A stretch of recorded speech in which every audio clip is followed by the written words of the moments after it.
بسم اللہ الرحمن الرحیم۔ السلام علیکم ورحمۃ اللہ۔ ایک غریب مومن کے حج کا واقعہ ہے۔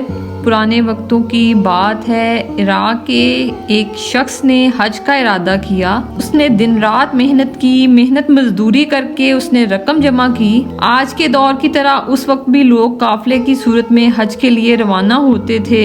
قافلے کے لوگوں کو جمع کرنے کے لیے ایک انتظار گاہ بنائی گئی تھی جو کہ اس کے گھر سے کچھ ہی دور تھی۔ روانگی کے روز یہ شخص گھر والوں سے مل کر رخصت ہونے لگا اور ابھرتے ہوئے جذبات پہ سب کے آنسو نکل آئے۔ سب نے اسے دعاؤں اور نیک خواہشات کے ساتھ رخصت کیا۔ اس شخص کے گھر اور انتظار گاہ کے درمیان یہ شخص جا رہا تھا کہ راستے میں اسے ایک خاتون اور بچوں کے رونے کی آوازیں سنائی دیں۔ ان آوازوں نے اسے چونکا دیا۔ ان آوازوں میں اتنا درد تھا کہ اس سے رہا نہ گیا، تو وہ گھر کے قریب جا کر کان لگا کر کھڑا ہو گیا۔ اس نے سنا کہ خاتون رو بھی رہی تھی اور ساتھ ساتھ اپنے بچوں سے کہہ رہی تھی، بیٹا میرے پاس تمہیں کھلانے کے لیے آج کچھ بھی نہیں ہے، جو کچھ تھا کل رات ہی ختم ہو گیا تھا۔ بچے بھوک اور پیاس کی شدت سے بلک بلک کر رو رہے تھے۔ دوسری طرف وہ خاندان کسی غیبی مدد کا منتظر تھا۔ آخرکار اس شخص نے آسمان کی طرف نگاہیں کی اور اپنے ہاتھ بلند کر کے اللہ تعالیٰ سے کہنے لگا،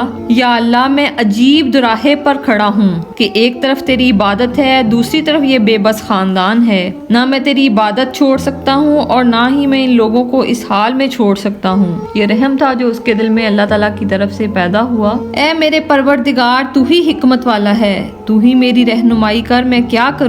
اس کے بعد اس نے اگلے ہی لمحے اس گھر کا دروازہ کھٹکھٹایا۔ انہوں نے دروازہ کھولا تو یہ شخص بولا، بی بی میں نہیں جانتا کہ تم لوگ کون ہو، میں بس ادھر سے گزر رہا تھا، تمہارے رونے کی آواز نے مجھے رکنے پر مجبور کر دیا۔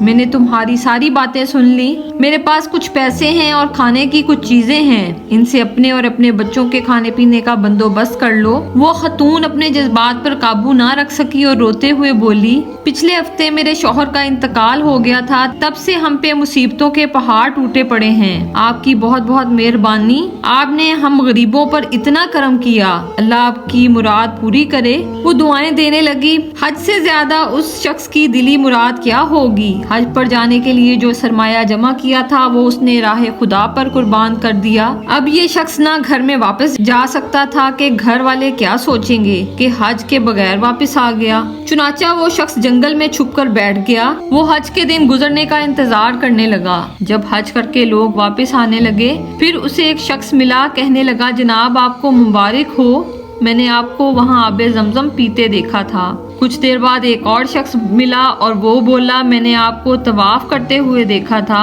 پھر ایک اور شخص بولا، میں نے آپ کو شیطان کو کنکریاں مارتے ہوئے دیکھا تھا۔ غرض کے جو حاجی آ رہے تھے وہ اس کو وقوف عرفات کے بارے میں بتانے لگے کہ ہم نے فلاں جگہ تمہیں دیکھا، یعنی کہ اس کو حج کرتے ہوئے کئی لوگوں نے دیکھا اور لوگوں نے اس کو مبارکباد دی۔ غرض یہ کہ ہر حاجی اس کی موجودگی کی دلیل دینے لگا۔ یہ شخص جب گھر پہنچا تو گھر والوں نے بھی اس کا خوب استقبال کیا اور حج کی ڈھیر ساری مبارکباد دی، لیکن یہ شخص اندر ہی اندر پریشان تھا کہ میں تو حج پر گیا ہی نہیں تھا، پھر کیوں وہاں پر موجود حاجی میرے وہاں موجود ہونے کی دلیلیں دے رہے تھے؟ میں تو وہاں گیا ہی نہیں، ماجرا سمجھ سے باہر ہے۔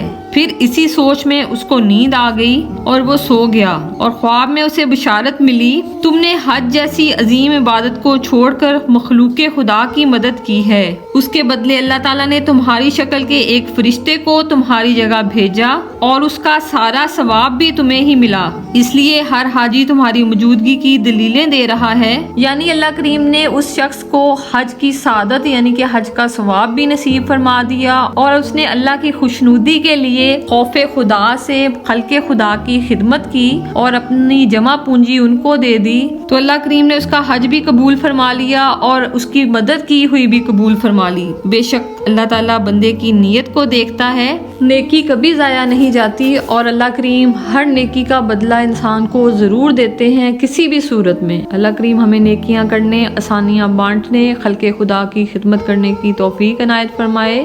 آمین۔ جزاک اللہ الخیر۔